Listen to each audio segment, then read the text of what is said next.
everyone, and welcome back to another episode of Let's Talk Real. I'm your host, Ismaini. Here's with me, my co-host, Kelly. Hi, Kelly. How are you? We're here together again. It's so exciting. I love hosting it together in person, even though we have two. But look, she's right there. So normally we start our episode with the myth of the day. But today's episode is actually all about the myths. And I'm excited to kind of talk more in depth about all these common myths that we commonly and daily hear and struggle with our clients because they just don't understand. So that's it. For today, we're going to talk about myth busting. And hopefully we get into some of the ones you are not sure about and break those boundaries there. So to get started, we're going to get into the first segment, the first, let's say, group of myths that we get very common, which is the down payment dilemma. Kelly, I'll let you get started on this one because I think you are really seeing that on a daily basis even more than I do. Oh, yes. Mm-hmm. I come across a lot of people who are like, oh, I have $1,000 and I want to buy a house. It's not impossible. No, however, it's not. We're not miracle makers. Correct. But it is possible if you fit into the right buckets. But like I said, I stress you have to fit into that box. Yeah, and it's a tiny box, guys. It's doable. Yes. But to fit into that, I bought a house with $1,000 out of pocket. It's a small box. So the most prepared you are, the better it will be. Correct. Yeah. So the most common misconception is that a large down payment is required to buy a house. That is incorrect. You don't need a large down payment to purchase the house. The least amount that you need is actually nothing, but you have to be either a veteran or USDA loan. Mm-hmm. Now, there are things that go into play with those loans. So you are getting it for free, but you're also, depending on your criteria, there is a fee that's involved with both of those loans that gets financed into the loan. With VA loans, if you are disabled, then that fee is waived. But if you are not disabled, then that fee gets part of. So you have a base loan amount, but then you have your total loan amount, and that total loan amount includes that fee. Yes. Mm-hmm. The most popular loan type is conventional, and the least amount of payment you need for a conventional is 3%. Commonly. Because I've run into some programs that are not common at all, and they're very lender based, or it could be a special program that's happening temporarily where you could qualify for conventional 100% financed loan. But please know that these are not common and not all lenders are going to offer them. And if they do, be very aware of how much they're actually charging in some other places, mm-hmm. Because that's the bank needs to make money in some way, shape, or form. And usually when they do special programs like that, they charge you more. So sometimes it might not be feasible, or it might not make sense financially when you break down the numbers. But the most commonly one is 3% for conventional. And back with what you're saying, mm-hmm. some places do have portfolio products, mm-hmm. but sometimes those portfolio products are only available for a certain amount of time. Yeah. They're not always available. So it is a possibility, but so if it is, you need to make sure you read all the fine print. So understand what you're getting. Correct. Yeah. Now with the 3%, you have to fit, there's a box that you have to fit in with the average median income amount. You have to be at 80% of that amount in order to qualify. You can go up to the full amount, but your interest rate isn't going to be quite as good as if you were at the lower, that it's just higher risk. Mm-hmm. And then we have our FHA, which is 3.5% down. That is also a very popular product. Very popular, especially among first-time home buyers. Correct. And like with FHA is very easy on you as a borrower. However, the house, they're a little bit more strict on. So that's kind of the box you have to fit in. You got to make sure that house that you're purchasing, you don't have to do a lot of repairs to it. Yeah. So But again, all great products, and um, yeah, so that kind of goes over the different types and explains the misconception on having to put a huge down payment down on a home. Yeah, that's why you need to just learn which one fits your box better, right? Like which program is the best program for your current situation when it's time for you to buy your house. But don't think you need to always have 20% down, or think that you are able to buy a house with $1,000 just because the friend of a friend purchased with $1,000. Not everybody can do that. And also not everybody needs 20% down to buy a house. So everybody's going to fit in a different box. We're going to be going back to the boxes, I guess, because that's a good description. But yeah, it's true. Like, and not everybody fits in the same box. We just have to find out which box is yours, and then that's how you're going to buy your house.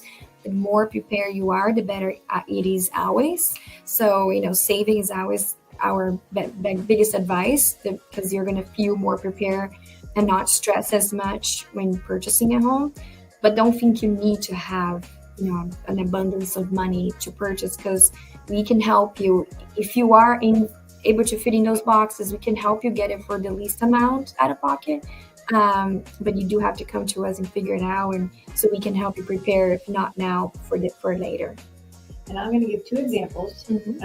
So with not having to put so much down, the one example is, this goes along with the down payment assistance program. So you also have the down payment assistance programs that you can get up to 5% of the purchase price. And in these two examples, that is what's happening. So in one scenario, the borrowers, they do need a couple $1,000s. However, they're getting 5% of the purchase price, so they're ended up not having to need like the full down payment. So in essence, all they're really paying for is their closing costs. Yes. So, which is still a couple $1,000s, so more than $1,000. So in that case, yes, they have the down payment assistance, but they still have to come to the table with money. But with down payment assistance and the least amount having to put down, because they are at a 3% down payment program, they still have to come to the table with money, but they also fit into that box. So that box is something that you need to talk with me about before we can say whether you qualify for that. Yes. So my other example is, these people, they're actually getting money back at settlement. So it just turns out that this particular borrower is a veteran, so they get 100% financing. I believe they are disabled veterans, so the VA funding fee is not charged. Funding fee is not charged, so their purchase price is their loan amount, but they're also getting down payment assistance, because this particular assistance program goes along with all of our products, and it turns out they're going to get money back at settlement versus having to come up with any money, because any money that they put into the transaction was quote unquote their money. It came from their funds, and because it came from their funds, they're getting that money back. Yeah, which is the best situation to be in, I think. 100%. Yeah. Now, not everybody, this doesn't happen to everybody. No, please understand that. But yeah, this just goes along with our the myth. Yeah. You don't always need that much money. Now, or at all. They did need in some it. instances. They did need it because they put money down when they put down their earnest money. They're actually getting the money back. Yeah. So in essence, in the long run, they probably only had to come up with a couple $1,000s initially. So, but at settlement, in this particular case, they're going to get several $1,000s back. Yeah. So. And I think that also, since we're talking myths, right, with all the military people out there, there's a big myth that we're not even in a segment here, but I kind of wanted to branch out and explore this. If you are a military person, and so you are qualified to use your VA loan benefit, please understand that you don't have to use any certain particular bank or realtor in order to qualify for your VA loan benefit. The VA loan benefit is yours. It comes with you. not with who we're working with. There's a lot of misconception from clients of mine that usually come to me and said, oh, I have to use this bank because veterans is in a name, or they are known for working for veterans. And then therefore, sometimes you go to them to get pre-qualified, thinking that that's the only place you can go to get VA loan, which is not true, guys. It's not. You can shop VA loans anywhere. And honestly, you're probably going to get a better deal, better numbers, better interest rates with local lenders anyway. Just to really watch the numbers. But going back to the myth, you don't have to go with them. But when you do, sometimes they tend to say, oh, but you have to work with this realtor in order to be able to work with us. And they don't say it right away, but they make you feel like you have to. And please understand, you don't. So I had so many people come to me like, oh, I really wanted to work with you, but I'm working with this Veterans Bank, and then they assign me this realtor, and I have to work with them in order to get my VA. No, please know that that's not true. Do shop around, because unfortunately, they are great banks. It's Veterans Banks names. I'm not going to name them here, but you know who they are. They have veterans in the name. They tend to charge you more, a lot more. So please take your time to do some research. I always talk to more than just one lender. You want to be able to compare the numbers, make sure it makes sense to you financially. Unfortunately, a lot of buyers will go with everything they see, the first lender, the first realtor, and they don't shop, they don't look up their options. And in the end, you want to work with who gives you the best service and who gives you the best rates. And sometimes the numbers are so close, so you just want to go with someone that you feel more comfortable with. But make sure you are giving yourself the options. Don't just think you have to work with that bank because of their name or what they're known for, especially military personnel. I hear way too much of that. So if you are out there, my better buddies out there, because you guys, I served as well. They always come to ask me, so you do not have to work with any certain bank to qualify for your VA benefit. So just want to make sure that I was out there. I hear that so much. I, as a lender, I can, with a couple of pieces of information from a veteran, I can pull your certificate of eligibility. So yes, whoever you choose to use, if they have access to the VA website, they can pull that. Anybody can pull that as long as they have the correct access. Correct.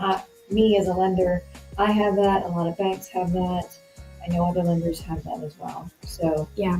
And honestly, even you as a buyer, if you want to just be ready, you can actually obtain your own COE, your certificate of eligibility, yourself by going to the benefits, the new portal, and just get it from there. You can make the request yourself. It might take a few days to get it, but when you get it, you keep it, and then you can work with any lender. Any lender is going to ask you, do you already have your COE?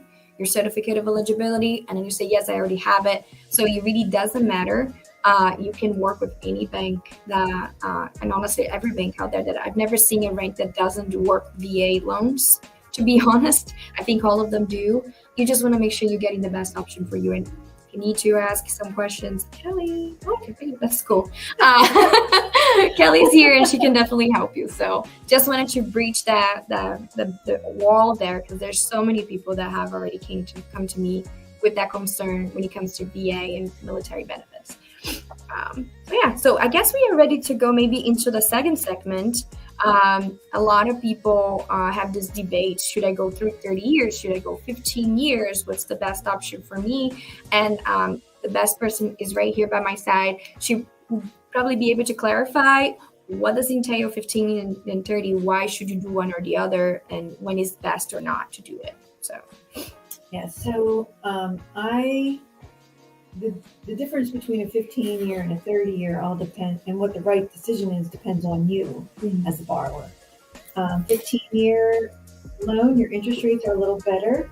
It's less risk. It's a shorter amortization. Your payments are going to be a little higher. That's another piece of it too. Just that's why another reason why the interest rates are a little bit lower. But again, it all depends on do you want a higher payment or do you want a lower payment? I've done a purchase for purchases. I do a lot of 15-year refinances, people who have been living in their home for a long period of time. They have a lot of equity. And because a refinance is based on the loan amount is based on the equity that you have in your home. So if you decide you want to go into a 15-year, it might make sense to do a refinance into a 15-year. Your payments will either most likely be less or about the same, depending on where you're at in your mortgage. Yeah. But it's your financial decision. And then unless maybe you're looking to purchase a house refinance and you don't want a higher payment, you just want lower payments. You don't really care about that, then maybe it makes sense just to stay and do the 30-year mortgage. And again, it's amortized out over 30 years. So that's where I say the payment could be a wash, or again, it all depends on your situation. Yeah. You don't, whether or not you go 15-year or 30, it's completely up to you. I haven't had a whole lot of people come to me to do a 15-year mortgage unless they were in a really, really good position when they're purchasing their home. Yeah. People go into the 30-year, but if it makes sense for you, then why not? Yeah. I think it would be interesting to also let them know, like, so for 15 years, sometimes or most of the times, the interest rates may be lower. Yeah. And it may become more appealing for someone that maybe is in a position to put a larger down payment and it's comfortable with the monthly payments at the 15 years. So they decided they just want to take advantage of that lower rate and do a 15-year term. They usually are lower. They usually are lower. But some people, I think majority of people coming in with the first or second purchases, they tend to stick to the 30-year because maybe the interest rates, they're okay, right? They're comfortable with the monthly payments. And they feel like they can even make additional payments on top of that. So let's say, for an example, their 30-year mortgage gives them $1,750 a month payment. But they feel like they can easily do $2,000, but they couldn't do $3,000, which would be the 15-year term. So they stick to the 30, but then they also can monthly make additional payments, maybe make a $2,000 payment with $250 being additional towards the principal, and then reduce that 30-year mortgage to a 15-year almost, and not having to pay, because in case maybe they have a bad month, and they're not able to afford to make a bigger payment, they still stick to that $1,750. But most of the months they are, so they pay a little extra, and that reduces their years in their mortgage. The beauty of the fixed rate on a mortgage, 30 or 15 years, is that you're paying interest for as long as you are paying the mortgage. So if you pay the mortgage sooner, you don't have any penalty fees, and you are saving thousands and thousands of dollars of interest that you are not having to pay. So a majority of people end up choosing that 30-year. I think the myth here was thinking you have to do a 30-year mortgage when it's your first time or something like that, but it's not. So you do have that option. It's just that majority of people fall into that bracket where 30 years just makes more sense financially. And we offer 10, 15, 20, 25, and 30. Oh, wow. So all 5 increments. I believe, don't quote me on it, maybe it's the 20 to the 30. There might not be a 25-year, but so we do offer several options for people, and it really all depends on your financial situation. Yeah. But like you stressed, like if you want maybe the lower payment, but you want to make extra payments, being in a 30-year fixed might make sense. Yeah. But if you're that person who's like, well, I want to, you want to pay it off in 15 years for sure, you're not worried about making extra payments, then 15-year mortgage is the way to go. Yeah. So it really all depends. On what you want. That's why you have us to do the financial analysis. It's free. You can call me anytime to do that. Awesome. Yeah, that's really it. Everybody has their own step in life. They have to decide. So that brings us to the next segment. So it's the home inspections myth that's going on now, whether you're supposed to do it or not. And for as-is properties, which they're becoming more and more popular in today's market. We're seeing a lot of that now where sellers just want to sell as is, meaning they don't want to do any repairs to the property, and that's really it. A lot of buyers think when a property is as is means that they are not allowed to do inspection, and that is not correct. Of course, it would depend on how you structure your offer to that particular property. But please understand that you can work with your realtor and actually have your offer. Yes, you're going to abide by the as is because that's how the property is listed as. But you can still keep your right to inspect and learn about the property. Now, there's different ways you can go about it on an as is property that is for sale. If let's say the as is just means that that seller is for sure not going to be doing anything to the property, not correcting any issues. And that sometimes even go as far as appraisals as well. They're not willing to do any repairs. We actually particularly just ran into that. We had this one client that had an FHA loan, and as you guys know, the FHA loans tend to be a little more strict on the condition of the property, and there's always a chance that the appraisal could come back and request repairs. And that's exactly what happened. My client in this scenario, she waived the inspection contingency. She kept the right to inspect. So we still inspected just so she would know, what to expect of the property, learn about the property. But then when it came to the appraisal, that's not something we can just waive. We can just let go. If the bank requires there's a repairs to be made because the appraiser requested, we have to do them. But in this case, the property was as is. So the seller was not going to do it. So in this case, the buyer had to decide, do I want to do them myself or do I want to back away? And she decided she wanted to take care of the repairs herself. Thank goodness they were not really anything bad. So she went there, she did it, and we were able to close just fine.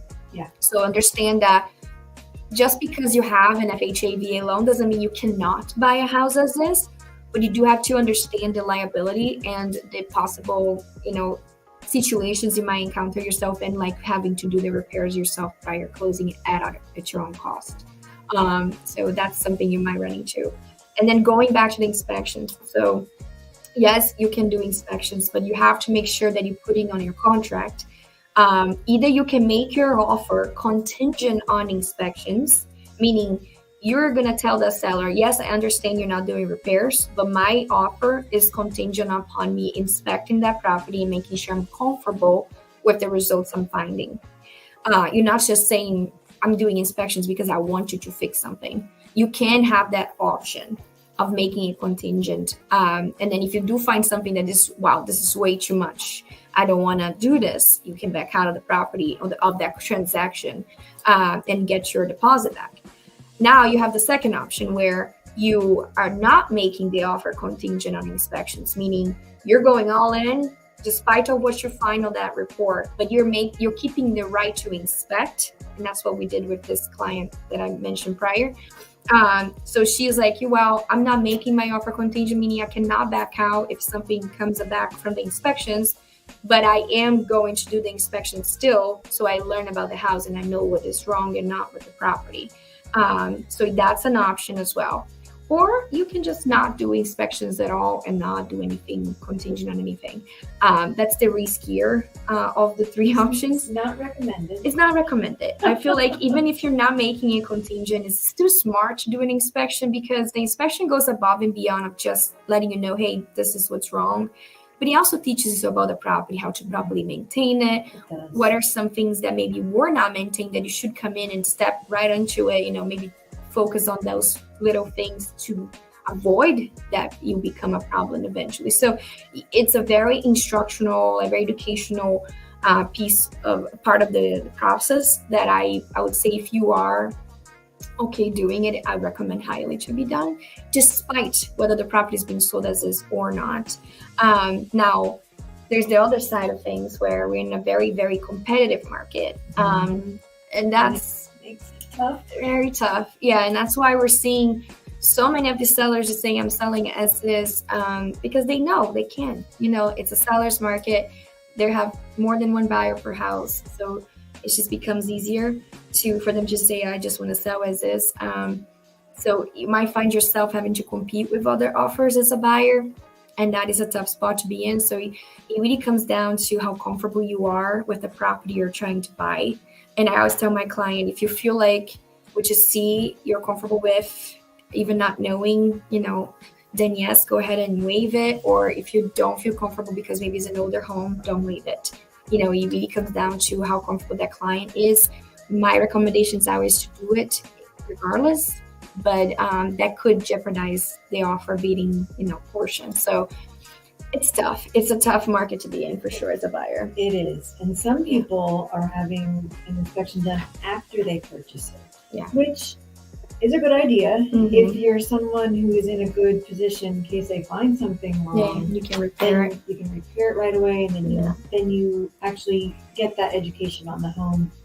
Yes, it's after you purchase the house, but it's still a good thing to do. Yes. Like, no matter how you look at it, our contacts that we had on the other week, he said he's done a lot of inspections Post inspections. and they found things wrong, and unfortunately that's the risk that you take if you don't have one done Yes. upfront. But it's also one good thing that a lot of people have been doing as of lately. The popularity of home warranties are definitely growing. I was going to mention that too. Yes. So home warranties is a really good way to kind of give yourself as a buyer a peace of mind. You can purchase it at settlement for the first year or even for 2 years. And then that protects you for all the major big budget bills that you could potentially run into in that first 2 years in a property. And it shouldn't make or break the deal. It should not make or break the deal. Because the sellers don't have any involvement in that. That's your choice. Yes. To get it or not. Yeah, it's completely separate from anything. It's almost like having a separate insurance on the property, but it goes a little further than, a homeowner insurance, which we can even kind of explain that maybe in another episode, but a homeowner's insurance is there as a requirement, especially for finance of the property. The bank requires to have that for natural disasters, for a leak that may happen, but it has to be investigated. It's not always approved. There's a lot that goes into it. A home warranty is kind of like no questions asked. If it's covered, it's covered. If it's part of the list, it's part of the list. And then you just pay the little copay and get someone to do the job done. So it's definitely a peace of mind, especially if your item is covered on that list. Now, if it isn't, then it is what it is. But they do cover most of the bigger budget bills that you could run into as a homeowner. So I definitely recommend that as a counter piece there on this market with the whole not doing inspections part or not making it contingent on inspections. One more thing too, to point it out as far as this competitive market and not being able to inspect most of the time or make it contingent on inspections is the option to inspect with a walkthrough. And I've had that happen maybe a handful of times this past year where a buyer, it depends on the timing too, because sometimes the houses go so fast. But if we have the luxury of time and we're able to do another second walkthrough, another showing on the property, the buyer could hire an inspector and do what's called a walkthrough inspection. So they're not going to issue a full-blown report like a regular home inspection would, but they will look at everything in the property that could potentially be wrong and then let that buyer know, here are things that I think you should be concerned. Here's how old I think the roof is. Here's, I found this leak or not, whatever.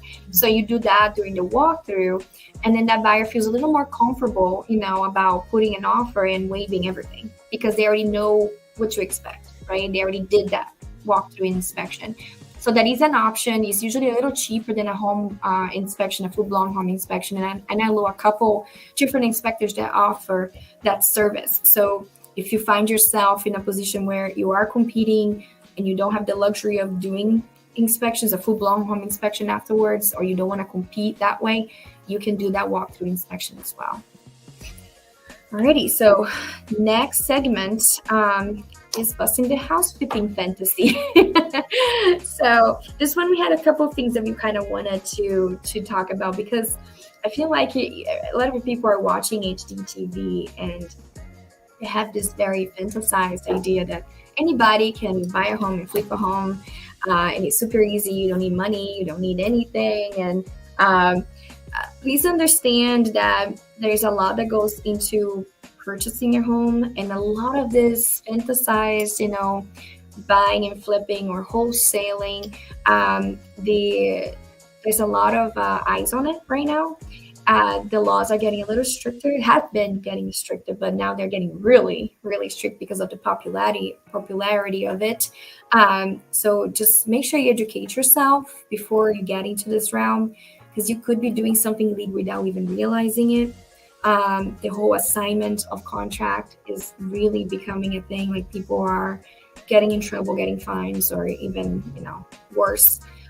So understand what you're doing and make sure you're doing it right. All the disclosures are in place, that you're doing your homework and then really understanding what you're getting yourself into. Is not as simple as it looks, and it does require a lot more work than it seems. And a lot more down. And on a different note, yes, you can talk about the investment is exactly well, that's financing what I portion. mean. Like in the financing portion of it,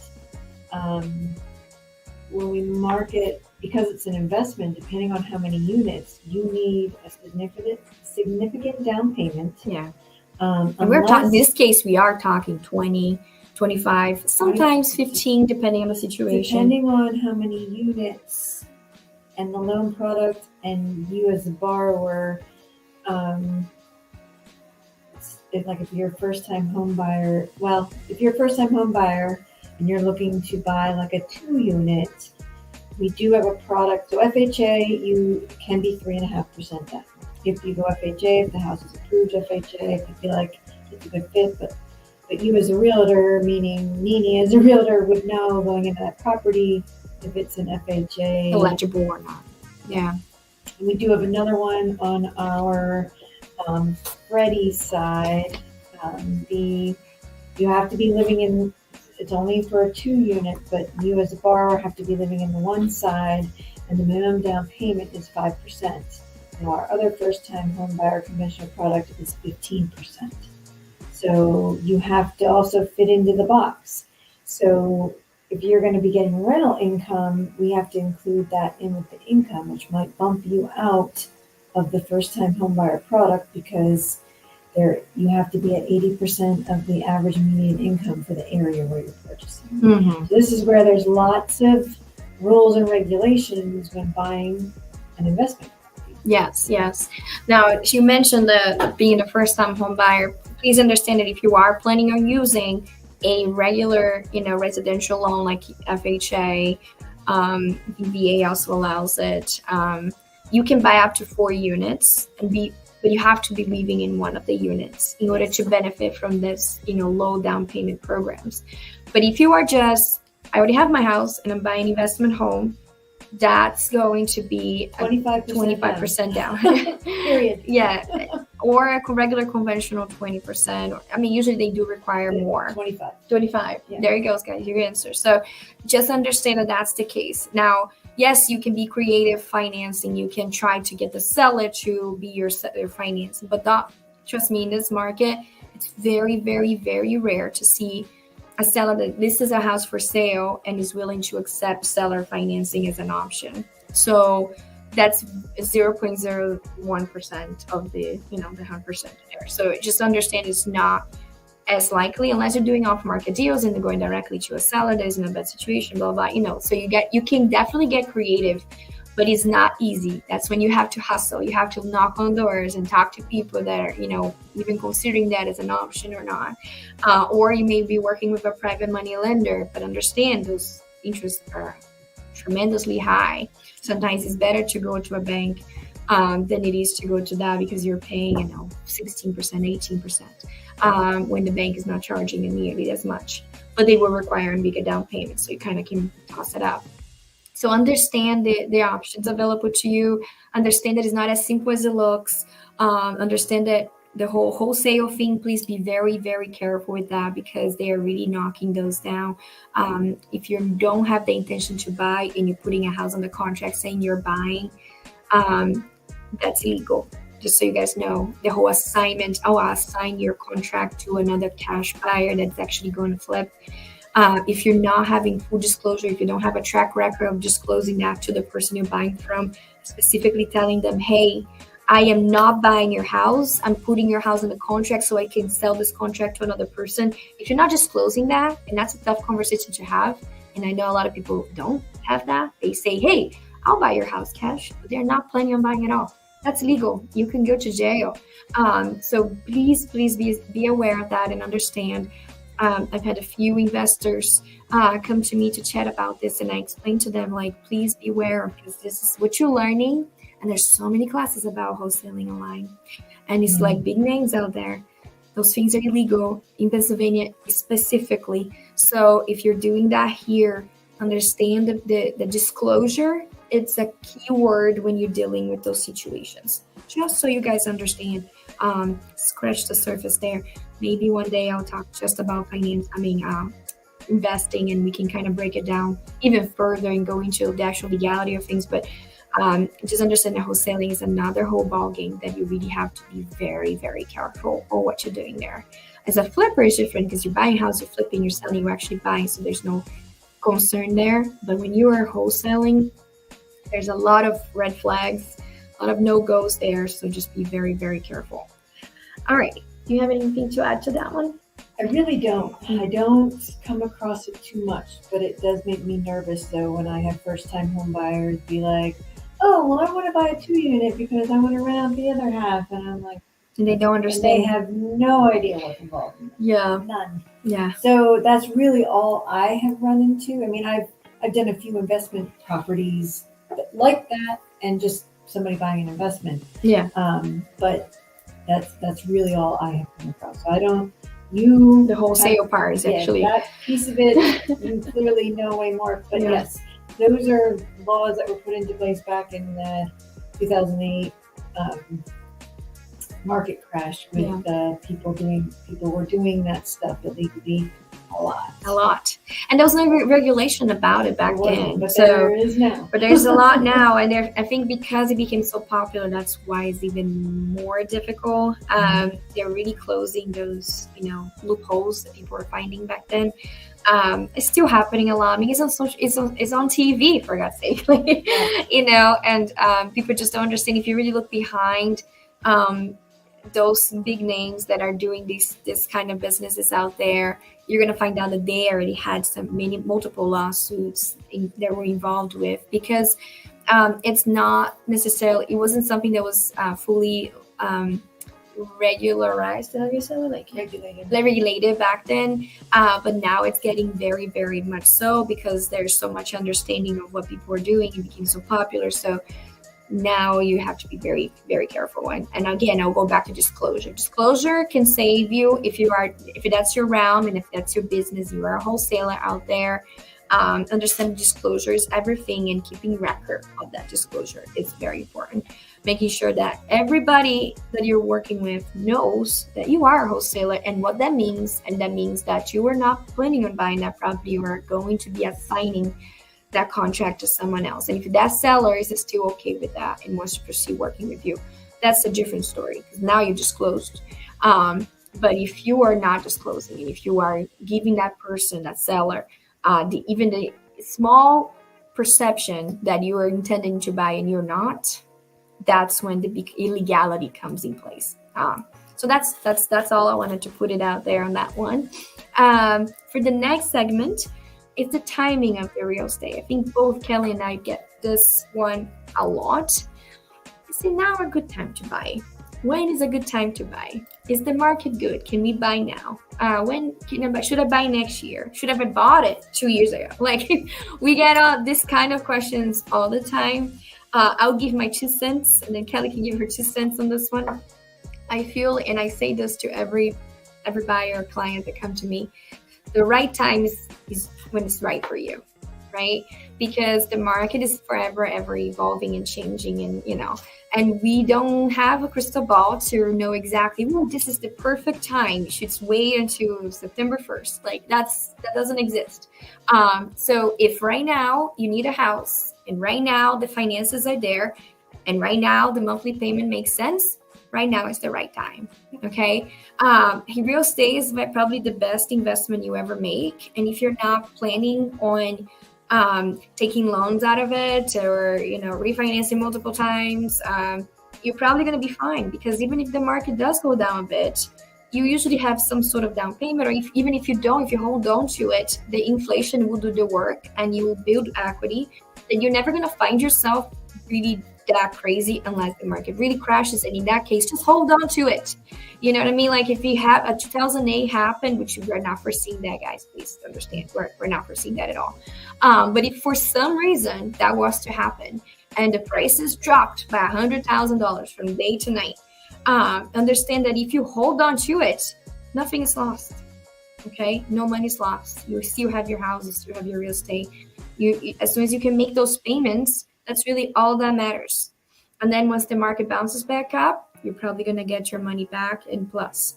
And usually that's what really happens. And people, if you hold on to it, you're eventually gonna make your money back plus some.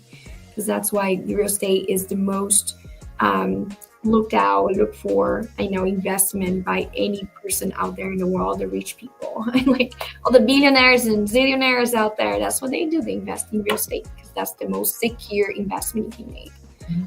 So yes, when is the right time? When the time is right for you, that's my answer. So, and I am going to mirror what she said because pretty much what she said is what I was going to say. Yeah. A lot of people think interest rates right now are so high, and yes, the values are a little inflated right now, just because of what has happened over the last few years with the market and people purchasing homes for more than what they are actually worth. Yeah. Because they have the money and they can, so it kind of skews the values a little bit. Mm-hmm. But literally the right time is when the right time is for you. Yes, interest rates are higher than what they were, but we are never going to see interest rates again anytime soon. Like when I say anytime soon, like many years to come. Many years down in the 2s and 3s. We may see that again, 4 or 5s, maybe. I'm hoping we can see the 4s. That would be nice. But it's not anytime soon. But it is not going to be anytime soon. There's been lots of things talked about throughout this year about, rates going down. Rates are going down, and they're not. Mm-hmm. They haven't, and they're not. Yeah. They pretty much, sometimes we have days where they go up, and then we have days where they go down. And when I say they go up by like 0.25%, and then they may go down by 0.25%. Yeah. So the market is constantly like this with interest rates, but the right time is going to be the right time for you. Yeah. And if you're thinking about buying a home, that's the time to call someone like me to see where you're at in the process. So let's see where your payment is with these interest rates where they're at now, because that's where they're going to stay. A lot of people say to me, well, the election's coming up. And I just kind of shut them down because it right now means nothing. Yeah. Because the election is going to be the election. If rates move with the election, great. But they might move, but they might move very honestly. If they move, it will be a subtle change. Very subtle. Yeah. And I kind of wanted to big bag on you about the interest rate. Okay. Because that's so a lot of people come to me and say like the interest rates are so high. Or they'll say, what's your interest rate today? I can't. So yeah, that doesn't exist, guys. She cannot just tell you, oh, the interest rate today is 5.773. Like that doesn't exist because everybody will have a different rate. Because it's almost like you have your financial profile, and what fits you is not going to fit someone else, right? And it's not her decision to make. It's just a bunch of factors that is taken into account. I mean, a bunch of them. And we did talk about that when we talked about financial preparing and all that. So if you guys want to hear that episode, you can go back to it. But your financial profile is what determines your interest rate. And yes, they have like a national average. We can give you a span of where they are as of today. But to find out exactly what yours is as of now, it's impossible unless you do an application and you lock your rate in today. So, Yes, or I do a pre-approval. You do the application, do the pre-approval. I won't necessarily lock you in, but I can tell you what the rate's going to be, what your rate would be today in your situation. Yeah. And that could change tomorrow because, again, they fluctuate. It could. So it's based on your credit score, your down payment, the product that we're putting you into. Are you getting a gift? Are you getting seller assist? Are you getting down payment assistance? there's so like that's just 7 things, but there are like a laundry list of things that go into everybody's profile that determines what your interest rate is. Yeah.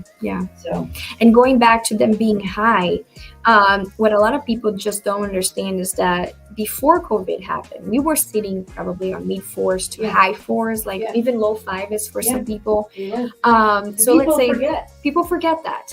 And then, COVID happened, and then the government was intentionally lowering inflation, which then, lowered interest rates, and because of the all that was happening. So that was like a fake interest rate, like it was an inflated interest rate situation. But if that never had happened, let's say COVID never was a thing from the last 3 years, that rate that was at 4.5 or high fours would eventually have gotten to where we are today. Correct. Anyway, slowly, steady. The reason why people think, oh my gosh, the rates are so expensive, is because everything kind of got adjusted in a span of 4 or 5 months. Yep. So everybody's like, what's happening? We were at 3 and now we're at 5. Rates actually, they more than doubled in months. In 4 months. Yeah, it was crazy. Literally. When it's supposed to have been done over the 2.5 years, that we had for COVID there. So understand that it seems high, but the reason for that is because now we're finally catching up to where you would be anyway, based on inflation and regular, world, moving along. But the COVID was just a deception, and a lot of people don't understand that portion. Now, yes, the prices definitely got inflated over COVID, and the thing that people are telling me, like, oh, the price is going to go down. Should I wait for them to go down? And I'm telling you, don't wait, because they're not looking like they are. This year has been pretty healthy so far. Like the last 3 years were astronomical change in price. I mean, we had on the teens for 2 years in a row of price increases. And then we're finally going back to the normal, single digits. For some areas more than other areas, but on average, I would say 3.5 to 5. For the year. And that's the healthy, increase of value of properties yearly. That's what you want to see. And that's what we're back to now. So we're not seeing a decline. So I would say don't wait, because the longer you wait, the bigger the prices are going to get. And that's why I say if it works for you now, the right time would be now. It's because inflation happens. Prices are going to continue to rise. So eventually, if the interest rates do drop, but the prices continue to rise, you're going to be a wash for you. So you might as well buy when you're ready to buy instead of waiting any longer. So in summary, all of these myths that we spoke about today are what you need to do to find out whether you can purchase a home or not, or whether it's the right time or not, or what down payment you need. Do you need a 15-year or 30-year? Do you need an inspection? Are you thinking about house flipping? Maybe learn them all there. Feel free to call to at least talk to us so we can explain to you the options. Timing of the market is really up to, in essence, you as the person, as the borrower, finding out where you're at in the market. So it's where you're at, not where the market's at. So it's really all about finding out where you stand with purchasing house. And we're your go-to people, of course. Yeah, we're here to answer any questions. So I would say that was probably a good summary. And in essence, all these myths, it's definitely worth talking about. And I believe we have other older podcasts that we talked about a lot of this stuff in more depth. Yes. It's, the right time is the right time for you. Yeah. Awesome. Well, I'm very excited. I think we always bring some of these up in many different episodes, but we never really break it down to explore more, further into the myths. And since it's always our thing to do a myth in the beginning of the episode, why not do a whole episode about all the myths, right? And I'm sure there's many, many other ones that we didn't even bring it up today. So if there's something in your mind, if there's something in your mind, please reach out to us. Let us know if there's a subject in specific you would like us to talk about. We're always open to hearing, what you guys want us to talk. We'll be happy to answer your questions. You can reach out to us or you can message us and, hey, can you do the next episode about this? We're always looking for new ideas. of things to talk about in our podcast. So please send those to us. We'd be happy to talk about them and do a whole episode just to clarify some things for you guys. So thank you so much for listening, and thanks again for coming, Karen. Yes, thank you. So I'll look forward to seeing you guys next week, and we'll let you know, guys, the time and date, even though we're usually a little bit late hours, but we're always here. So talk to you soon, guys. Have a great day. Bye. Bye.